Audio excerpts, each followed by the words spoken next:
नमस्कार मित्रांनो, पिंगा ग पोरी पिंगा या मालिकेच्या आजच्या भागात आपण बघणार आहोत. वल्लरी आणि मनोज बाहेर जायला निघतात. तितक्यात मनोजला चक्कर येऊ लागतात. त्यामुळे वल्लरी मनोजला पाणी घेऊन येते. तेव्हा मनोजला घाम येत असतो. तेव्हा त्याचा घाम पुसत वल्लरी म्हणते, तुम्हाला तर घाम येतोय. तेव्हा मनोज म्हणतो, वल्लू काळजी करू नकोस, वाटेल बरं. तेव्हा वल्लरी म्हणू लागते की तुम्हाला लवकरच बरं वाटेल, तुम्ही काळजी करू नका, माझा देवी आईवर पूर्ण विश्वास आहे. तेव्हा मनोज तिला म्हणतो की जोपर्यंत फक्त मला माहीत होतं तेव्हा मला जास्त त्रास होत नव्हता, पण आता तुझा त्रास बघून मला जास्त त्रास व्हायला लागलाय. तेव्हा वल्लरी म्हणते की लग्नात आपण एकमेकांना वचन दिलं होतं की आपण जसं सुखात एकत्र असू तसं दुःखातही एकमेकांना साथ देऊ, त्यामुळे तुमचं दुःख हे माझं दुःख आहे. आता वल्लरी मनोजला विचारू लागते की तुम्हाला बरं वाटतंय का. तेव्हा मनोज म्हणतो हो. आता ते दोघं परत बाहेर जाण्यासाठी निघतात. तितक्यात तेजा तिथे पळत येते. आता तेजा खूप घाबरलेली असते. तिला बघून वल्लरी आश्चर्याने विचारू लागते, तेजा ताई काय झालं, तुम्ही अचानक. तेव्हा तेजा सांगू लागते की मी कालपासून प्रेरणाला फोन ट्राय करते, ती फोन उचलत नाहीये, काय झालं असेल. पुढे ती सांगू लागते की त्या दिवशी तुला प्रेरणा नाही म्हटली तरी पण मला माहितीये की आम्ही सोबत येणार होतो, पण तरीही त्या दिवशी ती आली नाही आणि तेव्हापासून माझा फोनही उचलला नाही. आता वल्लरी तेजाला म्हणते की तेजाताई तुम्ही काळजी करू नका, आम्ही बाहेरून जाऊन येतो आणि तिकडून आल्यानंतर आपण प्रेरणाताईकडे जाऊया. असं म्हणून आता वल्लरी आणि मनोज तिथून जातात. आता इकडे प्रेरणा अण्णा केदारसाठी जेवण आणते.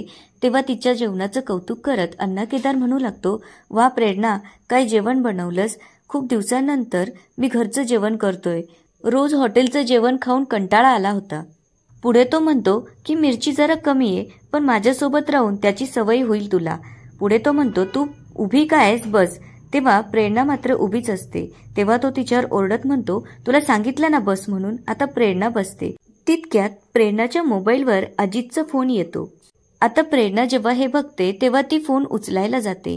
तेव्हा अण्णा केदार तिला थांबवत म्हणतो, तुमच्या यांचा फोन आहे, उचलायचा आहे, ठीक आहे उचल, पण मी जेवढं सांगेल आणि जे सांगेल तेवढंच बोलायचं आणि जास्त काही बोलायचं नाही. आता अण्णा केदार प्रेरणाला मोबाईल देतो. तेव्हा प्रेरणाला काय बोलावं हेच समजत नसतं आणि ती सारखं रडू लागते. आता अण्णा केदार तिला म्हणतो की तुझ्या नवऱ्याला सांग की अजून 4-5 दिवस येऊ नकोस.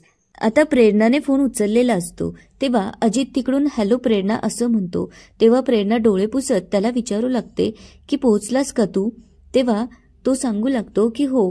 पुढे तो म्हणतो की प्रेरणा मला अजून 2-3 दिवस लागणार आहे, कारण आत्याची तब्येत खूप सिरियस आहे. तेव्हा प्रेरणा म्हणते, लवकर येण्याचा प्रयत्न कर प्लीज. आता प्रेरणाचा आवाज ऐकून अजित तिला विचारू लागतो की काय झालं, तू एवढी थकलेली का वाटतेस. तेव्हा प्रेरणा सांगू लागते की काही नाही, जरा थोडं काम केलं त्यामुळे थकवा आला. तेव्हा अजित तिला म्हणू लागतो, किती वेळा सांगितलं की एवढं काम करत जाऊ नकोस. आता अजित म्हणत असतो की माझं इकडचं आवरलं की मी लगेचच तिकडे यायला निघतो. आता अजित फोनवर प्रेरणाला मिस यू असं म्हणतो. तेव्हा अण्णा केदार प्रेरणाकडे बघू लागतो. तेव्हा प्रेरणा काही न बोलता आता फोन कट करते. आता प्रेरणा पुन्हा रडू लागते.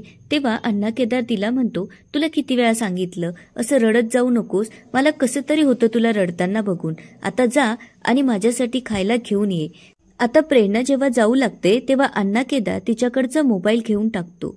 आता इकडे वल्लरी आणि मनोज जेव्हा दवाखान्यात जातात तेव्हा डॉक्टर तिथे नसतात.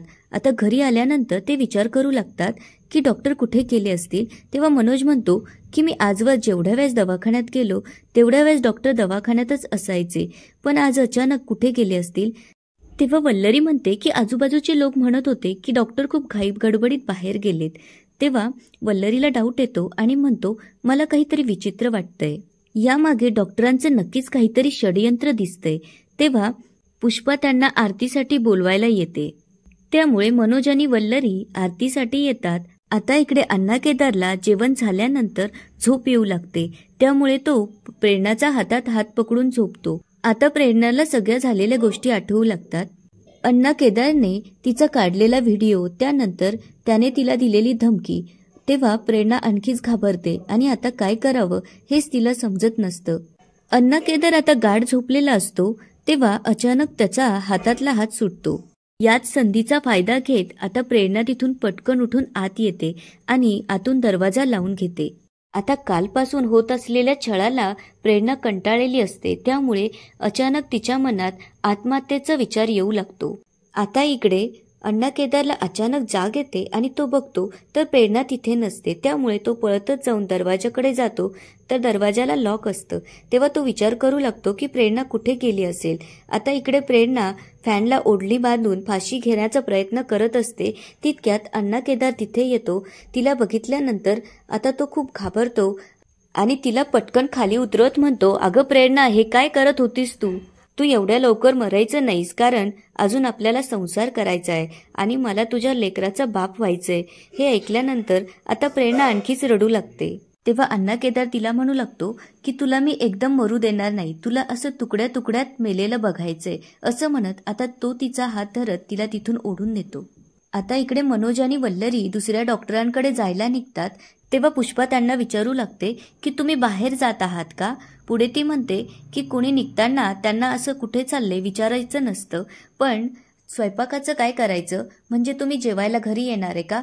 म्हणजे मला स्वयंपाक करायला? तेव्हा वल्लरी म्हणते की काही नाही, आमचं जरा छोटंसं काम आहे, माझी स्टेशनरी संपली आहे, त्यासाठीच जातोय.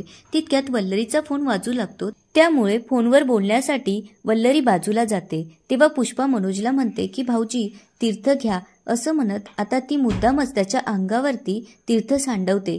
तेव्हा मनोज म्हणतो, वहिनी काय केलं तुम्ही? आम्हाला बाहेर जायचं होतं. तेव्हा पुष्पा त्याला म्हणते, चुकून झालं भाऊजी, सॉरी. तेव्हा मनोज म्हणतो, काही नाही, मी दुसरा शर्ट घालून येतो. असं म्हणत आता मनोज आत जातो. तेव्हा कुणाचंही लक्ष नसताना पुष्पा पटकन वल्लरीची बॅग चेक करते. त्यामध्ये मनोजचे रिपोर्ट्स आणि गोळ्या असतात. तेव्हा ती विचार करू लागते की माझा संशय खरा ठरला तर. आता वल्लरीचं फोनवर बोलून झाल्यावर पुष्पा तिच्यासाठी तीर्थ घेऊन येते. तितक्यात मनोज शर्ट चेंज करून येतो. तेव्हा वल्लरी आणि मनोज बाहेर जातात. आता पुष्पा पटकन दरवाजा लावून घेते आणि अण्णा केदारला फोन लावू लागते. मात्र अण्णा केदार इकडे गाढ झोपेत असल्यामुळे तो फोन उचलत नसतो. तितक्यात तिथे प्रेरणा येते. तेव्हा प्रेरणा अण्णा केदारच्या फोनवरती पुष्पाचा फोन येत असलेला बघते. तेव्हा मात्र प्रेरणाला खूप धक्का बसतो. आता प्रेरणा अण्णा केदारचा फोन जेव्हा हातात घेते तेव्हा पुष्पाचा नंबर त्यात माझी पुष्पा नावाने सेव्ह केलेला असतो. आता प्रेरणाला त्याच्यावर डाऊट येतो. त्यामुळे ती फोन उचलते. तेव्हा पुष्पा इकडून म्हणत असते की कुठे तुम्ही? इकडे वल्लरी आणि मनोज दुसऱ्या डॉक्टरांकडे जायला निघाले. हे ऐकल्यानंतर आता पुन्हा एकदा प्रेरणाला मोठा धक्का बसलेला असतो. आता तिच्या ही गोष्ट लक्षात आलेली असते की पुष्पा आणि अण्णा केदार मिळालेले असतात. आता इकडे पुष्पा विचारू लागते की तुम्ही काही बोलत का नाहीये?